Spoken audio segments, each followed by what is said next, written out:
What's good, guys? It is yours truly, Joe Chat. I'm here with my good friend, Jimmel Walton. Today, we are going to be breaking down, talking about the business that he is starting up, his mindset, his lifestyle, how he is taking his approach to social entrepreneurship. And we're going to learn a little something today.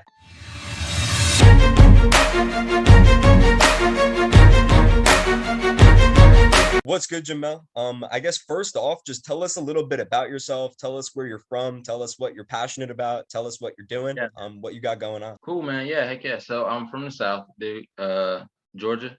Actually, the city of the Masters. Even though I don't really like the Masters, it's not a huge deal for me. Not a big But golf guy. yeah, dude, yeah, man. But I mean, it's cool or whatever. I'm actually in the process of moving out west to Arizona. I feel like it's a better place just for me and my business.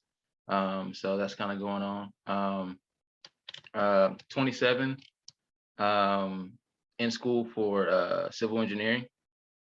It's actually a pillar to my social enterprise.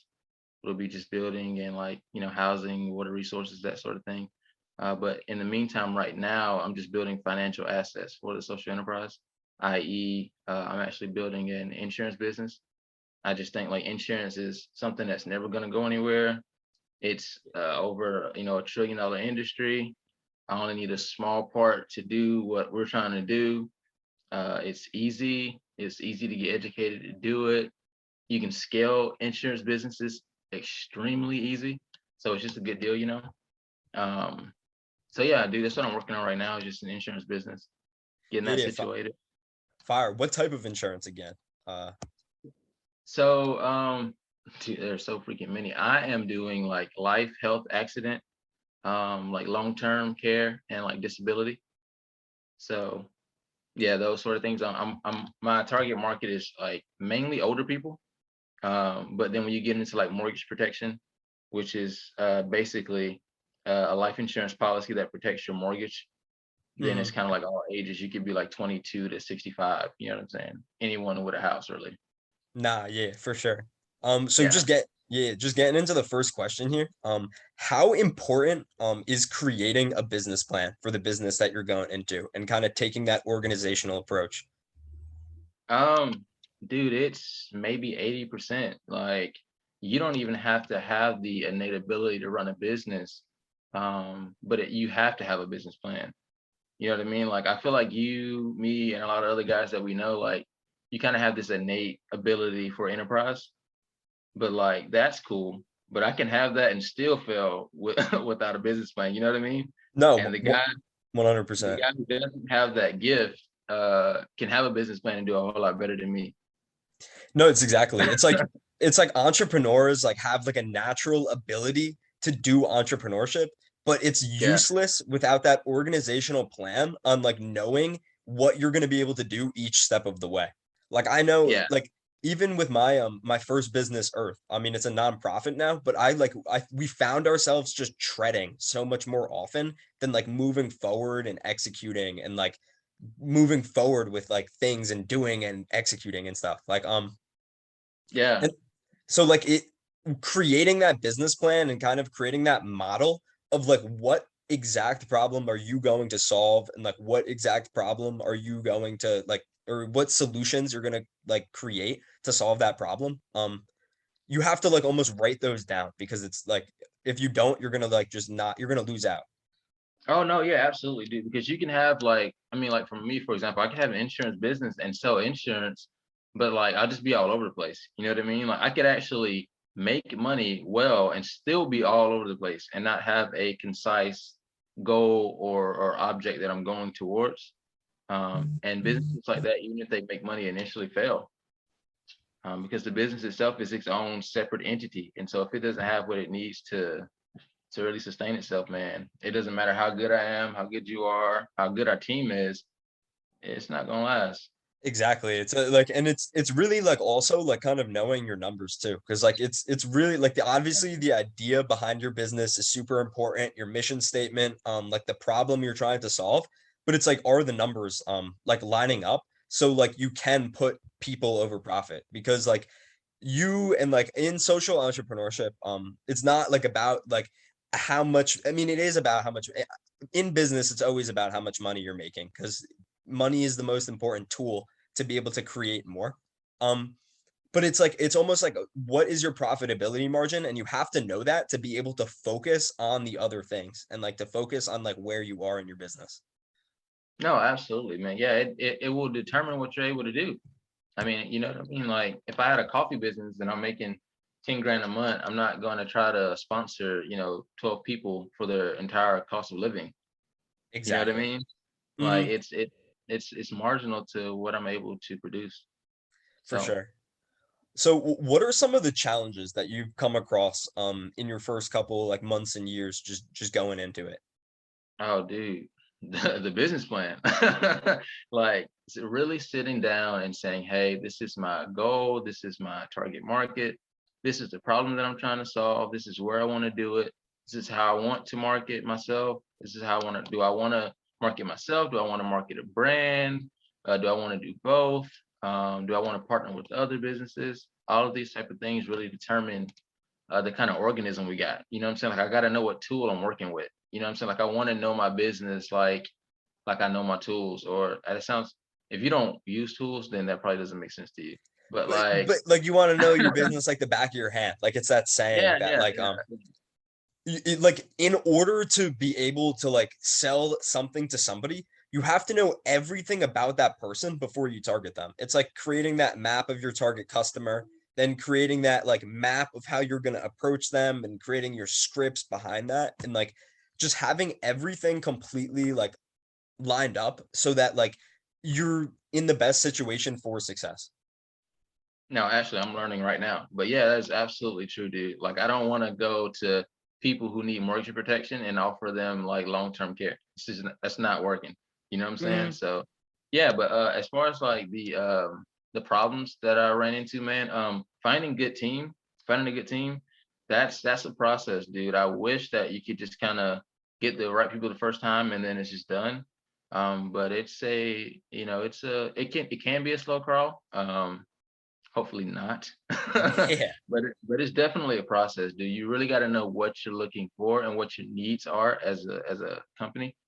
As far as like, you may need a part-time marketer. You may need to outsource your marketing. You know what I mean? You may need an in-house accountant, or you may do just fine with someone who just really does taxes really well.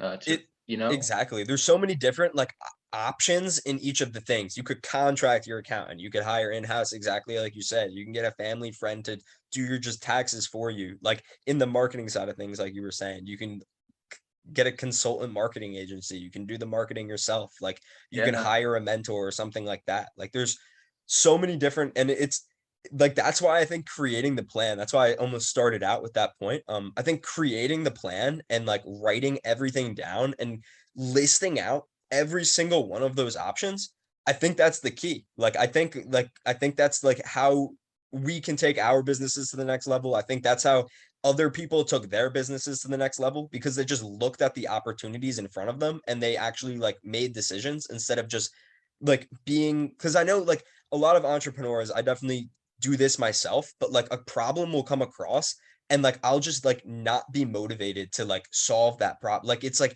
you have to yeah, like exact, and it's like you almost box yourself in to like there's no possibilities outside of it, unless but like you can almost just go on to Google and be like I know that hiring is like a huge issue for the like the company that I'm working for right now. I mean, it's any business that's trying to scale right now, especially after the pandemic and everything that's going on and people being on unemployment and like a whole bunch of things.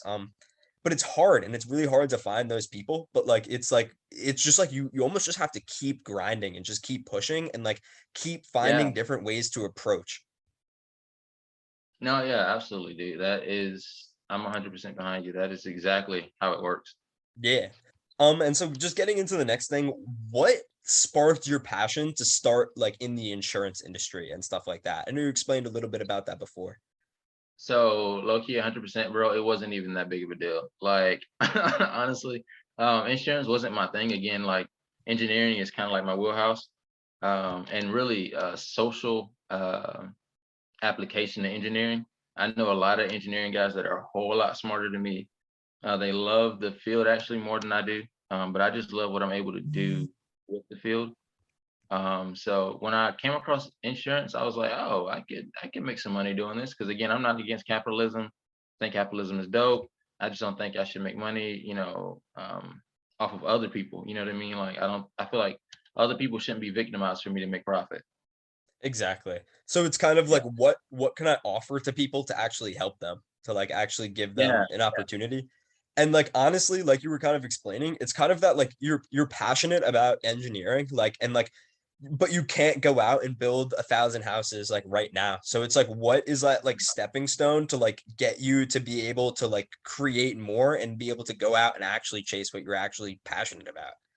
Yeah, man. So I was presented like a really good just I guess opportunity, pretty much. Like they told me like, it only take a couple weeks to get your insurance license. This is the kind of money that you can make the first couple months, the first year. This is the ability if you take time to scale the business, if you hire the right people. And so I just kind of started doing my research, looking at like the commission scales, stuff like that, because that's huge in insurance. Like real quick tip, like most insurance companies start you off at like 40, 50, 60% comp, and that's AP comp. Basically, Yeah. you get 60% of whatever the person who buys the policy, the total amount they pay per year, you get 60% of that. And so I found a company that was paying me like 110. So I get 110% of whatever that is. And so that made it pretty profitable. And so I was like, okay, well, if I could take this profit and scale it to the right point, I could, not only take care of me and my family, but I could actually take this and grow it to be a leg of the social enterprise. So that's what we're doing.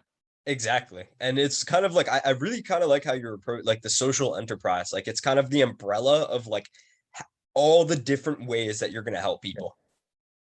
Yeah, man. Yeah, dude. Because it's like I feel like most social entrepreneurs don't really want to help people in just one way. They have like 10 or 20 ideas that they really want to do. And a lot of times they're limited to one or two, which isn't bad.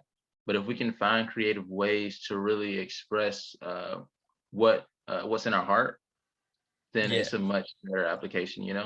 Yeah, I mean that's exactly like kind of how I came up with the idea of socialpreneurship and this whole like daily show that I'm doing now is because I'm like Yeah, really passionate about five things. I'm really passionate about motivating and empowering people. I'm really passionate about Bitcoin and financial markets.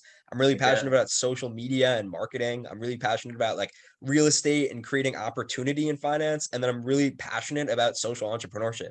So I was like, damn, like how do I incorporate all of these different passions into one thing? I was like, Yeah, yo, like I'm good at talking. Like, let's do it. thank you, dude. You gotta find your thing, man, and that is your thing, bro. And like that's masterful that you're able to group all of those and express each one individually. You know what I mean? So No, that's dope. exactly. And it's all of that. It obviously came with time and just thinking about how do I like plan this out? Like what I actually had to write down like the things that I'm passionate about, like and like the physical, and then it Yeah, kind of created each of the like. And so that's like my dad has always like he's been preaching that forever. Like, dude, you have business ideas, like you have all these crazy things that you're thinking of, like write them down, like so you can remember them, so you don't lose them like in all the other stuff that's going on. So like quick tip. Really funny story actually. When I was like, because I'm also an inventor. that's Kind of fire. comes with the engineering wheelhouse, dude. Yeah, Like I actually use the software inventor, and a couple other ones, just to do all my designs or whatever. I'm working on a big one actually. It's coming out by the end of this year, hopefully, if everything gets gets approved. Um, but funny story, what you were saying, like write them down. Like it's important to do that because one, it helps you to actually continue to go after what you believe, and then it just helps you to obviously remember. But when I was like 8, right, I had this idea that just kind of popped in my head that I was like, it sounds crazy, but I was like, I want to create a brush that for men that heats up so that they can brush their hair and it'll look nice. And yeah. it sounds crazy, but like ever since like 2012, dudes have been using those kind of brushes for their beards. That's You crazy. know, I was like 8, I was like, oh, I gotta do this. And I remember I told my mom, she was like, that's kind of dope. And I was like, yeah, I'm gonna do this. And I just never wrote it down and went after it. Yeah. And then like, 8 or 9 years or whatever later, this is like $1 million industry. Like So it's crazy. Like the things that like the things that you just think of and stuff like that. But yeah. yeah, dude. So kind of stemming into the next question, and stuff like that is like how are you gonna help people? Like I like with the engineering and like with the inventing and like with like not even on the insurance side of things, like what you're passionate about. Like how do you want to output and help people? So like you said, like obviously it's the output of whatever comes from the business, finances and all that stuff, what I can do with engineering. But internally, it's just really helping other business owners create business. I don't want to say I want to change the market. I just really, I wish the uh the terrain in the business world was different. I wish the terrain was different. It's harder to really get your business out there and get it going. It's harder to keep it stable. There's a lot of power in few hands, and I I think definitely that agree it with that. yeah, and I think it should be a little more diverse. Like it shouldn't be that hard to start a business. Now, granted, it's easy to start a business on paper, but it's Yeah. extremely difficult to start and keep a business and market and be relevant. I was just about to say that. I was anybody can start an LLC, but it's like how long can you do it? Like how long are you going to be profitable? Can like a Yeah. small business is like it's great. Like I love small business, but is your small business sustainable? Like it's like Because what it is like how quickly and how much do you have to grow until you're actually fighting against the big corporations? And honestly, it's not really that much. until they start to smush you, until they start to exact Yeah. like I mean, if you're a six-figure business, a low six-figure business, you're already fighting big corporations yeah, in most markets. You know what I'm saying? 100%. Exactly. Like So yeah, and and so there's a and they're bridge from that to higher six-figure, seven-figure, eight-figure. Like that's a bridge, and there's not a lot of connection for smaller business owners to get there. exactly, and especially because these like eight-figure businesses, like or nine-figure business. I don't even. That's a lot of money. But but these businesses that are generating tens and hundreds of like millions and billions of dollars a year, like Amazon, like they're paying people hundreds of $1,000s a year to know that their market share and to squash anybody who's trying to take over their market share. Yeah, dude, which is crazy, bro. Like how like I'm not only making billions of dollars and not paying people well, I'm actually paying just as much to keep people from making money. Yeah, to keep That's the what, opportunity in my hands because I need to see yeah. my growth prospect continue to rise. Like, And low key, I'm not that important. yeah, no, not at all. Like, it's not that serious, bro. Like if I'm a billionaire, I could pay people $20. Like I like that's not my heart. My heart is paying more, but I'm just saying, like if I am, like I could pay people more than that. So I forget the example. You might even we might even mention this on another call, or I forget who I was talking to. But it's the dude who started to pay every single person in his company, janitors to anybody, $70,000 a year or more. yeah, they called him Jesus. I forgot the guy's name, dude. He's a white guy with really long hair. He's really cool, dude. He does his business basically processes payments for other businesses, and like the lowest paid person there makes 70 grand. 70 So grand, and wasn't it a triple? He tripled his revenue in like the second year after he did it, or something like that. Like it's like yeah, dude, their profits increased so much, and even during like the pandemic, I think either their profits increased or they didn't go down. And he actually decided not to take a salary, because obviously, it sounds stupid, but like the realization is like if I am a CEO, I'm making millions of dollars a year. If I actually took a year and didn't get paid, I'm still rich. if you get paid $1 million a year, you can literally not get paid the next $1 million.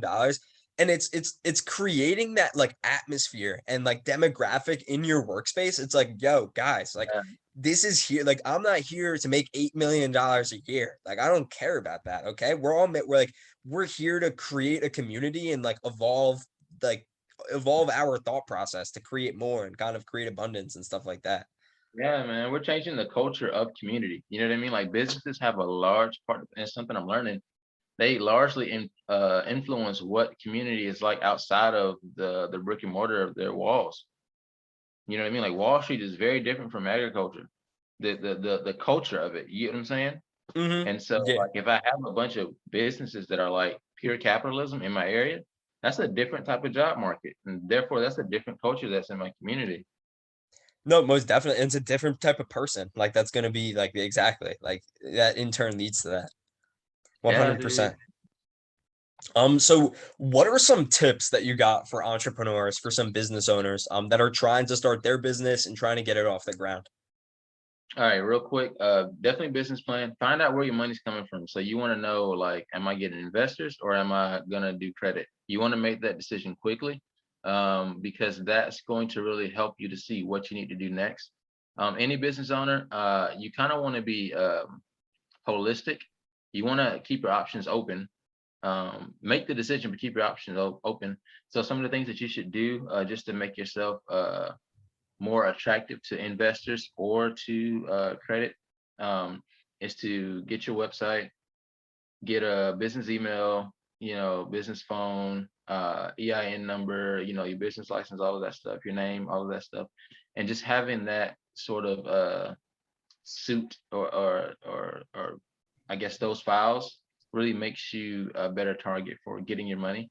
And other than that, man, just getting a good team around you, knowing that this is a long haul thing and not like a overnight deal, and just Definitely. going about the vision, bro. So Yeah, I one of my videos that I would think I want to do in the future is instant gratification is bullshit. And like super blunt, like because it just like it just has to be because like it's like it like if you want to build anything, like Gary Vee said it, the longer you hold your breath, the longer you don't pay yourself in your business, the longer you keep investing and keep putting in and keep grinding, like like when you take that deep breath, like you're gonna have more.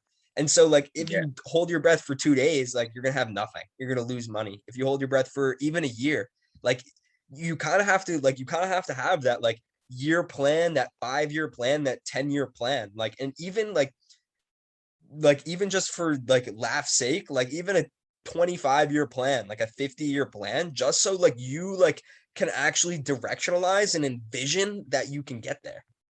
No, absolutely, dude. And it's kind of what you're saying is living below your means, bro. Like, if I've created this entity and it's making, $250,000 a year, I don't need to spend, three-quarters of that. Like, I really need to understand that, your house, my house, that's different than the business that I run. And so like you said, I pay myself a certain amount and we live there and we don't really go above that. You know what I mean? Like there has to be this part of discipline where it's like my goal wasn't to get rich. My goal was to start this business and everything that came with that. Rich is a part of it, but it was everything that came with that, creating opportunities, changing my community, all that stuff. So Yeah, I have empowering others, to, like it yeah. if you check all of those boxes off, like every single one of those, other than like the rich part, like the rich part just kind of comes with it. Cause like kind of like with like and screw being rich, like it's wealth. Like it's kind of creating that longevity with your money as well. Um, but it's like really like it's kind of like if you like it's how to win friends and influence people like that book. Like it's like if you create influence, if you create a community behind yourself, like you're gonna have so much opportunity to create like wealth and like in abundance and money and stuff like that. And it's like Yeah, you can absolutely. be super greedy and stingy with it, or you can use that opportunity to get the money and put it back into something that means something. Yeah, and just thinking statistically, you're going to make more money if more people are involved. You're not gonna make as much money if less people are involved. You know what Yeah, I mean? it's the biggest thing that building your team is the most difficult part because building your team is the most important part. Like you are completely reliant on the process, your assembly line, like your workflow. Like you need to find the right people to do that. And that kind of leads right into my next question here. How do Cool. you plan on empowering like a team to like scale your business to the next level? Like what we So talked I about some of the ways actually, before, yeah. low key, I was gonna answer that question a different way, but I'm gonna answer it this way. They already are. Like, people already have gifts, they already have talents, they've already, been educated. They have what I'm really doing is saying, hey, here's your opportunity. We really want you, man. And you're safe here. You know what I mean? Yeah. Like, And it's kind instead of a of democratic like leadership type deal. It's like, dude, you're my like if like I'm hiring a recruiting manager. You're my recruiting manager. You're saying what goes. I mean, I have input, but this is your deal. You know what I mean? Let's So use like, your talent to like our advantage. yeah, everyone wants to, in their own occupation, be able to put their own perspective in. No one wants to just be like, do whatever the boss is telling them to do. Everyone wants to have that personalization. So I emphasize that, and I let everybody be their own person, man. I feel like it works. I feel like that's the culture and that's the community that like you like that I'm definitely gonna start to build my team around as well. Cause like it's really like I'm gonna put you on the pedestal. Like I'm gonna put you in the position to kind Yeah, of create and do your own thing. Like obviously within the guidelines of what we're trying to accomplish and with all within the means of the goals of the business. But yeah. it's like do your thing, man. Like you're talented. Like you're worth it. Like you're capable, bro. Like let's go. Like or not even bro. Like like brah. Like Yeah, females as well. was Like it like Henry Ford, or it's like one of the things that he kind of believes is like one of the worst things that I could do is hire somebody who's smarter than me and then tell them what to do.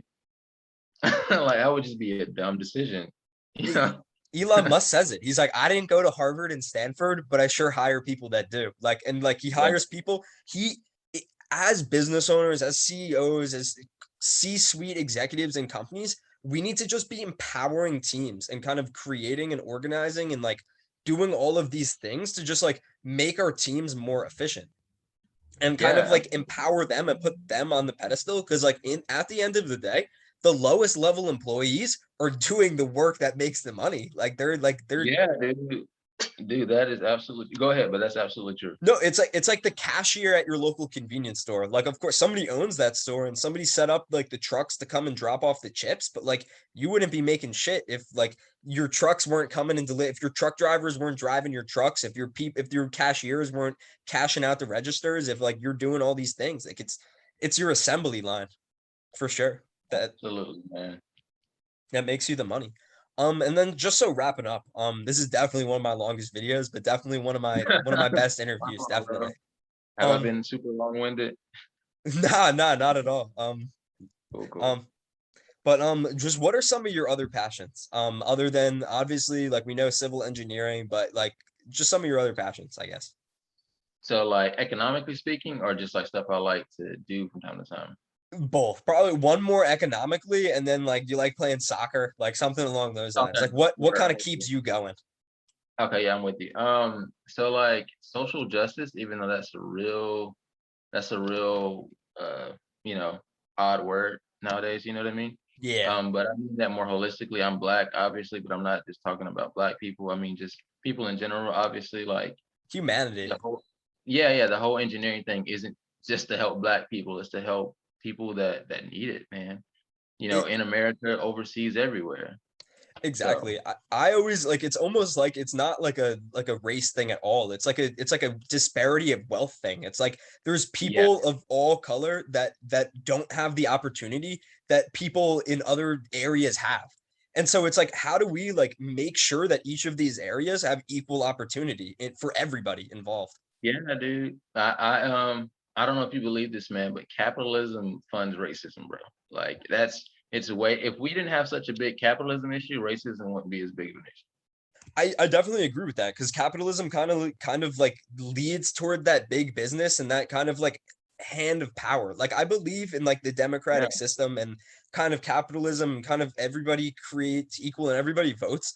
But it kind of like I feel like over time that system always leads to like the single people, like one type of person having all the power and having all the money and having like because like somebody needs to like lead all the people that are voting, I guess, if that kind of makes any sense. no, absolutely. I'll tell you really quickly. I did like a bit of research, and I had to write a paper on it in college, which I obviously still am in. But companies, man, like write off obviously millions and stuff for jets and things like that.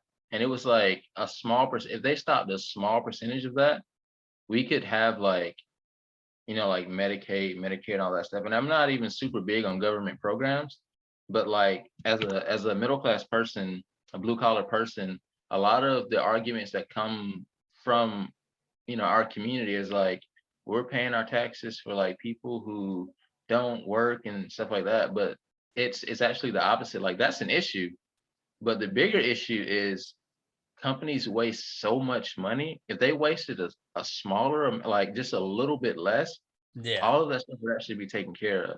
And so, yeah, I don't like that Bob down the street ain't working and I'm paying for his food and I'm paying for, other stuff. But that's not an But issue Bob's compared to $16,000 a year is that he's getting from the government is uncomparable to the the millions of yeah, dollars. billions, dude, of wasted dollars. Like companies are literally buying extra jets. I mean, like they have Because two they or want to three, and they'll save buy money two on more. tax. Yeah. Yeah, dude, so like it's crazy, man. Again, I just think that uh like capitalism has groomed America um to really think that it's us against each other, and it's not at all.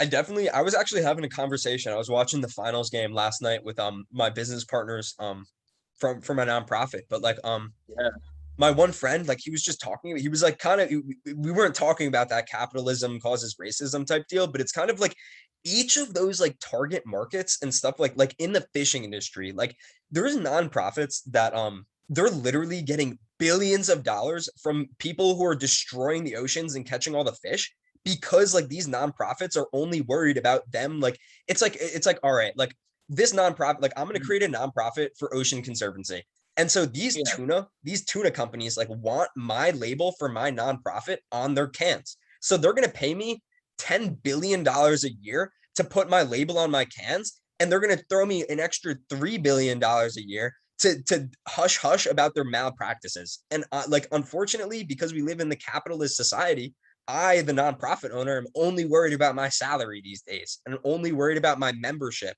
So I want my logo on those tuna cans because I want my membership up, and I want my stipends from these $1 billion fish corporations. So it's a broken dude, system because everybody it's like a race for money. It's like how can we save money and like instead of, and that's why kind of like my whole like my mission statement for socialpreneurship is just people over profits. Like it's that simple. Um absolutely. yeah, and I kind of just like want to take that approach. And that's why I brought you on here, and that's why I interview all the people that I interview, because I truly believe that the people that come on here are people over profits. And I really believe that these conversations kind of fuel and kind of empower others to have that mindset and to instill that mindset for themselves. Yeah, man, thanks for having me, dude. Yeah, I'm with you. I really believe that we're coming into a time where there's enough people entering the market with pure motives that we can really change the climate and the atmosphere of business in America. You know what I mean? Like we can really start to see companies that have people over profits and they still do really well, and people are benefit because of it, you know? Exactly. Everybody benefits instead of just the C-suite executives. Instead of people just Yeah. getting paid minimum wage, like everybody, like we have a minimum wage, but everybody's just paying people livable wages. And like it's kind of just like, and kind of giving back to communities, giving back to the environment, and kind of just being more. It all comes down to like I think just being more mindful and like being a little bit like thinking a little bit more than just doing. Yeah, dude. Yeah, because dang, I don't want to start it back up, but again, What like the we system, could go a couple more or yeah, the system of finish. capitalism that we live in right now, like what we're all taught in like economics 101 and all that stuff is like the main core of it teaches that like people in their self are innately selfish. So you have to like supply and demand, all of that is based on someone only looking out for themselves. And obviously that's not 100% accurate of the human condition. So Yeah. we have to find a new way to do this thing, dude. No, exactly. And I think we're on the right path, and I really appreciate you coming out here, Jamel. And we'll definitely have you come back for one in the future. Yeah. Thanks, man, dude. Yeah, because this is like I was in the middle of doing some stuff. Yeah. But of So course, thanks for peace. having me, dude. Of course, peace out, bro. All right, bro.